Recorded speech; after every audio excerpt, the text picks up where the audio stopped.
Good morning everyone.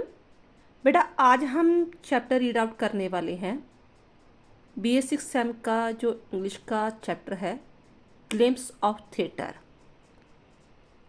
जैसे कि मैंने आपको syllabus and sample paper share किए हुए हैं, उसके अकॉर्डिंग हमारे जो है 3 चैप्टर हो चुके हैं। ये नावल भी हो चुका है the guide by the R K Narayan. जिन बच्चों को नहीं पता, चैनल नहीं सब्सक्राइब किया, प्लीज़ सब्सक्राइब कर लेना। और प्लेलिस्ट में जाकर टाइटल लिखा हुआ है इंग्लिश, वहाँ पर आपको सारा सिलेबस मिल जाएगा। ये द गाइड बाय आर्कन राइन भी हो चुका है। ग्लिम्स ऑफ थिएटर के जो 3 जो है प्ले हो चुके हैं, the will of ourselves and progress. Next हम करने वाले हैं द मंकी सा पा। ठीक है, ये बहुत इंटरेस्टेड एंड हॉरर स्टोरी है, तो देखते हैं स्टोरी में क्या है, तो उसके अकॉर्डिंग समझते हैं। फर्स्ट ऑफ ऑल आपको पता होना चाहिए कि जो आपको प्ले दिए गए हैं उस प्ले की बुक का नाम है ग्लिम्स ऑफ थिएटर। इसमें जो चौथा प्ले है वो है the monkey spa. Monkey spa में क्या स्टोरी है पहले आपको ब्रीफली पता होना चाहिए सारी स्टोरी का, जो कोई भी क्वेश्चन आए थीम एंड टाइटल के बिना कोई भी क्वेश्चन आए तो आप क्वेश्चन ना छोड़ें। आपको स्टोरी अगर पता होगी तो आप थोड़ी सी थीम की लाइनें लिखकर देन आफ्टर उसके अकॉर्डिंग क्वेश्चन अटैम्प्ट कर सकते हो। क्वेश्चन छोड़ने की ज़रूरत नहीं है अगर कोई भी क्वेश्चन आ जाता है। फॉर दिस रीज़न मैं हर स्टोरी में आपको चैप्टर में स्टोरी ज़रूर बताती हूँ। द मंकी स्पा जो है स्टोरी का नाम है। ठीक है, इसमें मिस्टर एंड मिसेस जो वाइट है हस्बैंड वाइफ है, और उसका एक बेटा है जिसका नाम है हर्बर्ट, जो फैक्ट्री में काम करता है। ठीक है, थोड़े गरीब है, कर्जे में चल रहे हैं, लाइफ थोड़ी सी स्ट्रगल वाली चल रही है उनकी। तो एक उनके पास दोस्त आता है सर्जन मेजर मॉरिस। क्या होता है स्टार्टिंग में स्टोरी में कि मिस्टर एंड मिसेस जो वाइट है, हर्बर्ट है, फैमिली वाले जो है आपस में गेम खेल रहे होते हैं, जैसे चेस गेम वगैरह होती है, तो अपने दोस्त की वेट कर रहे होते हैं और बात आपस में डिस्कशन भी कर रहे होते हैं कि 200 पाउंड जो हमारे पर ऊपर कर्जा है 200 पाउंड्स, तो किसी ना किसी तरह वो कर्जा कैसे उतरेगा, इस चीज़ की टेंशन है। जो बेटा है वो फैक्ट्री में रात को काम करने के लिए जाता है। ठीक है, तो बातें करते हुए इसी वक्त जो है सर्जन मेजर जो मॉरिस है उसका फैमिली का फ्रेंड है वो आ जाता है। तो फैमिली का जो फ्रेंड उसे मतलब वो बताता है कि मेरे पास एक अजीबो गरीब जो है मंकी का पा है, ये किसी इंडियन फ़कीर ने मुझे दिया था।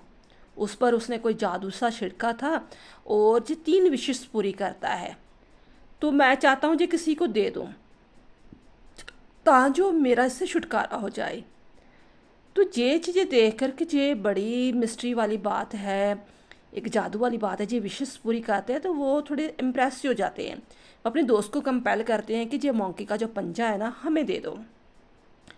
दोस्त उसे वार्निंग देकर जाता है जब सुबह जाता है कि देखो आपके कहने पर मैं ये आपको दे तो देता हूँ, लेकिन प्लीज़ इसके साथ कोई छेड़छाड़ मत करना, भी आप कोई विशेष वगैरह मत मांगना, क्योंकि अगर आप अपनी जो किस्मत में है वही मिलता है, तो अगर आप अपनी किस्मत से छेड़छाड़ करते हो तो कोई ना कोई दुख जरूर उठाना पड़ेगा, तो इस चीज़ का ध्यान रखना। ये कहकर वो चला जाता है। नेक्स्ट टाइम भी जो उसका बेटा भी जॉब में चला जाता है, तो लेकिन ये बात होती है कि जो 200 पाउंड कर्जा है हमारे पर, क्यों ना मंकी का जो पंजा है, जादू वाला पंजा, उससे विश मांगे कि हमें 200 पाउंड मिल जाए। ऐसे करते करते वो विश वगैरह मांग लेते हैं, यानी कि 3 विश मांगनी थी ना उन्होंने, तो ये पहली विश मांग लेते हैं कि 200 पाउंड वगैरह हमें मिलना चाहिए। ठीक है, वो मिल तो जाता है, लेकिन उसने क्या कहा था कि देखो कोई भी विश पूरी होगी, अगर जो किस्मत में है वही मिलता है, अगर आप किस्मत से चुराना चाहते हो चीज़ बिना मेहनत से तो आपको उसका दुख भी उठाना पड़ेगा। दुख क्या उठाना पड़ा उनको कि उसके बेटे की डेथ हो गई। उसका मशीन में जो है उसका बॉडी आ चुकी थी। ठीक है, तो वही बॉडी आकर वहीं पर मर गया था। मुआवजे के तौर पर उसे 200 पाउंड जो सुबह डाकिया आकर उसे दे देता है और साथ में कह देता है कि आपका बेटा मर चुका है। विश तो पूरी होगी, 200 पाउंड मांग रहे थे, लेकिन वो अपना बेटा खो चुके थे। तो अब दोनों को, हस्बैंड और वाइफ को लग रहा था कि हमारी ज़िंदगी जीने का कोई अर्थ ही नहीं है, हम किस लिए जी रहे हैं, बेटा तो है ही नहीं, तो बहुत उदास हो जाते हैं। तो उसकी जो वाइफ है यानी कि बेटे की माँ होती है, उसे रहा नहीं जाता। वो कहती है कि मैं अपने बेटे को वापस लाना चाहती हूँ, ये जो मंकी का पंजा है ना सब कुछ कर सकता है, तो मुझे अपना बेटा वापस चाहिए, मैं उसे देखना है। वो दूसरी विश मांगते हैं कि मुझे मेरा बेटा चाहिए। अब बेटा मशीन में आया हुआ था, टुकड़ों में ऐसे पीसेस हो चुका था। कुछ समय बाद जब रात अंधेरी होती है, खिड़कियां खड़कती है, जैसे हवाएं चलती हैं, अंधेरा होता है, लाइट ऑफ हो जाती हैं, तो बहुत ज़ोर ज़ोर से नॉक होता है उसके दरवाजे पर। तो हस्बैंड को पता चलता है कि चाहे उसकी मिसेज ने विश मांग ली है, लेकिन उसका शरीर कटा फटा आएगा, वो पूरी तरह बॉडी साबित नहीं होगी। उसे देखकर उसकी मिसेज खुद जो है वो घबरा जाएगी। तो वो उसे जो दरवाज़ा है अच्छी तरह नॉक कर देता है, तो अपनी मिसेज को बहुत जो कंपेल करता है कि वो दरवाज़ा ना खोले। तो क्योंकि माँ होती है, माँ से रहा नहीं जाता, वो कहती है कि मैंने देखना ही देखना है। हार कर जब लगता है कि बेटा तो गया, अब मेरी वाइफ ही ना कहीं ऐसे डिप्रेस में चले जाएं, ऐसी लाश को देखेगी कटी फुटी को, और ज़्यादा वो पागल हो जाएगी ऐसी लाश को देखकर। वो उसी वक्त में वो तीसरी विश मांगता है कि मेरा बेटा दोबारा से मर जाए। ये wish is heart but dead. तो कुछ समय बाद ही जो दरवाजे का जो नॉकिंग हो रही थी, जोर जोर से आवाज़ें आ रही थी, वो एकदम शांत बंद हो जाती है। कहने का बाप वो जो गोश्त था उसके बेटे का, भूत बन चुका था, वो वापस चला जाता है। स्टोरी में मैसेज कन्वे किया गया है कि it proves that a man's destiny is very powerful. हमारी किस्मत में जो कुछ लिखा होता है ना, वो होकर ही रहना होता है। If anybody tries to change his destiny he is to suffer a lot. अगर कोई कोशिश करता है मैं जादू टूना कर कर, मरेकल करके या कुछ ऐसे मैं चेंज कर लूँगा लाइफ, तो उसे बहुत ज़्यादा दुख उठाना पड़ता है। मेहनत करके लाइफ को चेंज करना अलग बात है, लेकिन जादू टूना करके या कुछ ऐसे करके तो वो प्रॉब्लम्स क्रिएट होती है। तो चलो हम इसका जो थीम है, जो स्टोरी है, वो रीड आउट करते हैं। इस चैप्टर के 2 क्वेश्चन बहुत इंपॉर्टेंट है। एक तो फर्स्ट क्वेश्चन है, वो मैं नेक्स्ट रील में करवाऊंगी आपको वीडियो में, कि इसका जो है right A short note on the super natural elements in the play, ऐसे वो क्वेश्चन वगैरह आ रहा है, तो ये मैं बाद में करवाऊंगी। ये क्वेश्चन है second, fate rule over the people, explain the theme of the play in the light of this statement. किस्मत जो है लोगों पर राज करती है। क्या ये टाइटल बिल्कुल सही है? आप इसके अकॉर्डिंग इस प्ले का थीम बताओ या इसका सेंटर आइडिया बताओ।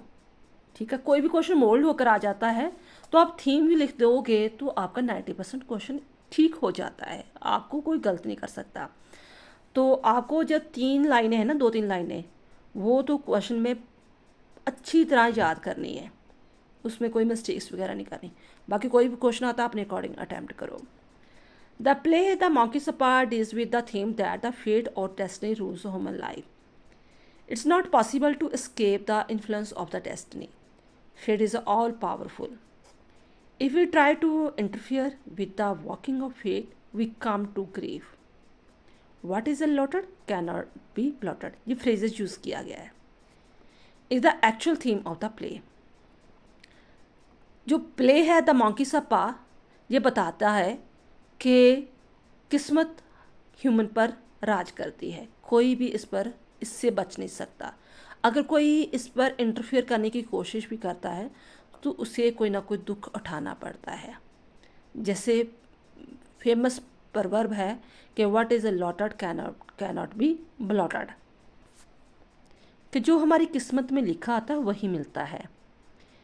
We cannot go against fate, we can do so only at a great risk to ourselves. Magically, things do not bring us happiness. They bring death and unhappiness. The play tells us that the monkey spa has the quality of fulfilling kitni wishes?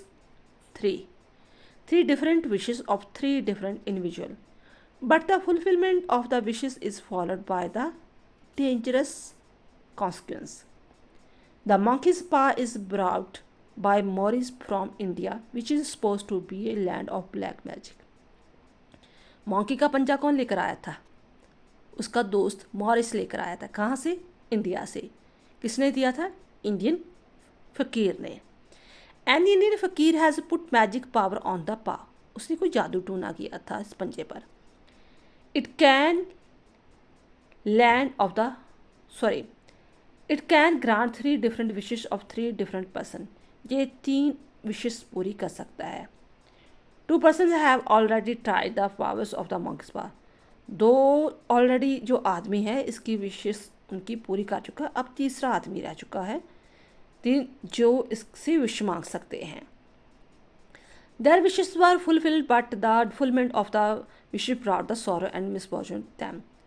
उन दोनों लोगों की wishes पूरी जरूर हुई, लेकिन साथ साथ में उसे काफ़ी दुख भी उठाना पड़ा। Morris got the monkey's paw from man whose last wish from the paw was for death. Morris उस बंदे से जो पंजा लेकर आया था जिसकी लास्ट विश यही थी कि मुझे मौत मिल जाए। अब वो इतना दुखी तंग हो चुका था। He wants to get rid of it. अब वो इससे छुटकारा पाना चाहता था, गेट रिड ऑफ इट होना चाहता था। Mister white feels very much excited about the monkey's पा। हम भी जब कोई जादू टूना देखते हैं, कह लो कोई मैजिक ट्रिक देखते हैं, बहुत ज़्यादा एक्साइटेड हो जाते हैं कि जी इसने बंदे ने कैसे कर दिया। ठीक है, क्योंकि जो चीज़ें हमारे सच्चाई से बाहर है उस चीज़ लिए बहुत क्रेज़ हो जाता है। तो कहता ऐसे ही मिस्टर वाइस भी बहुत ज़्यादा एक्साइटेड हो गए कि सच में ये काम करता है ये चीज़ें वगैरह। About the monkey's paw when he takes possession of the from Morris. जब उसने मॉरिस से इसे ले लिया तो वो बहुत एक्साइटेड था। For the time being he forget the horrible side of the पा। क्योंकि मॉरिस ने बताया था बेशक वो विशेष पूरी करता है, लेकिन उसका साइड इफ़ेक्ट ये भी है कि दुख भी उठाना पड़ता है। जो दुख उठाने वाली बात है वो तो भूल ही गया मिस्टर वाइट कि आपकी अगर विश पूरी होगी तो आपको दुख भी उठाना पड़ेगा। ये पार्ट भूल गया। He wants to have 200 pounds to pay back his debt. वो 200 पाउंड चाहता था ताकि उसका जो डेट है कर्जा जो वो उतार सके। Before leaving his house, Morris wants Mr. White not to make use of monkey's paw. जब उसका दोस्त वापस जा रहा था उसने वार्निंग दी थी कि देखो आप इस पंजे को यूज़ मत करना। आपके कहने पर मैं ये आपको दे जरूर रहा हूँ, तो प्लीज़ इसे यूज़ मत करना। But Mr. White is more excited about its power to fulfill his wishes. So wishes for 200 pounds. उसने विश कर दी कि मुझे 200 पाउंड चाहिए। His wish is fulfilled, but he lost his son. उसकी विश पूरी भी हो गई, लेकिन कैसे? उसका बेटा खो गया यानी कि उसे लॉस उठाना पड़ा। उसका बेटा जो मशीन में आकर मर गया था, क्योंकि वो फैक्ट्री में काम करता था, तो मशीन उस जैसे मशीन में वो लपेटा गया, तो उसे मुआवजे के तौर पर उसके बेटा, क्योंकि वहाँ फैक्ट्री में काम कर रहा था, मुआवजे के तौर पर उसे 200 पाउंड मिला। नुकसान उठाना पड़ा ना इस चीज़ का। The future of the Mr and Mrs White is then full of the gloom and disappoint. अब दोनों की लाइफ बहुत ज़्यादा उदास भरी हो गई। उसे लगता था कि अब लाइफ में जीने का कोई मकसद नहीं रह गया। There are no purpose in living. The second wish is made and the dead Herbert is supposed to have come back to life. उसकी मिसेस के कहने के पर, बार बार कहने पर, कंपेल करने पर उसने सेकंड विश की कि उसका बेटा वापस आ जाए। अब पता था वो कटा फटा था, अब वो मर चुका था, तो गोस्ट बन कर ही आना था ना। तो अब वो जब उसने विश की तो रात को वो दरवाज़ा ज़ोर ज़ोर से खड़कने लगा। तो रात भी अंधेरी थी, हवाएं चल रही थी, तो जैसे पूरा डरावना माहौल था। वो चाहती थी कि मैं बेटे को देखूं, चाहे कटा है या कुछ भी है, लेकिन हस्बैंड जानता था कि वो ऐसी कटी फटी लाश अपने बेटे की नहीं देख सकती। एक डेड बॉडी देखना ही बहुत बड़ा जिक्र चाहिए, तो ऐसी जो डेड बॉडी वो आप नहीं देख सकती। तो बार बार उसे कंपेल करता दरवाज़ा ना खोले, फिर वो उसकी दरवाजे की चटकनी वो मजबूती से लगा देता कि दरवाज़ा उससे ना खुले। तो जब जिद करती है बार बार, तो फिर वो थर्ड विश करता है हस्बैंड उसका। Then the third wish he is made and Herbert return to his grave. तीसरी विश वो करता है कि उसका बेटा मर जाए और वापस वो ग्रेव में, कब्र में चला जाए। ऐसे वो तीसरी विश भी उसकी पूरी हो जाती है। कुछ समय के बाद जो दरवाज़ा खड़कना था वो बंद हो जाता है, माहौल शांत हो जाता है। दरवाज़ा जब बाद खोल के देखा जाता है कुछ भी नहीं होता, बाहर अंधेरा ही होता है। Third, the monkeys are powerful, fulfill the wish of people, but the fulfillment is followed by the tragedy, sorrow and pain. ऐसे हम देखते हैं इस प्ले में कि मंकी का जो पंजा है लोगों की विश पूरी ज़रूर करता है, लेकिन बदले में उनको कोई ना कोई ट्रेजेडी, सॉरो या पेन जरूर उठाना पड़ता है। So it's clear that everything is decided before hand, कि हम जब पैदा ही होते हैं तो हमारी किस्मत में एक एक पल का सारा हिसाब किताब लिखा होता है, जो कुछ हमारे साथ होना होता है। We should not try to interfere with the working of fate. हमें किस्मत के जो काम चल रहा है, हमारी किस्मत जैसे चल रही है उस पर कोई भी इंटरफेयर नहीं करना चाहिए। आई होप आपको ये प्ले अच्छी तरह समझ आ गया होगा। दूसरा क्वेश्चन भी वीडियो अपलोड करूँगी, और कोई और भी क्वेश्चन चाहिए होगा तो आप कमेंट बॉक्स में लिख सकते हैं। थैंक्स बेटा।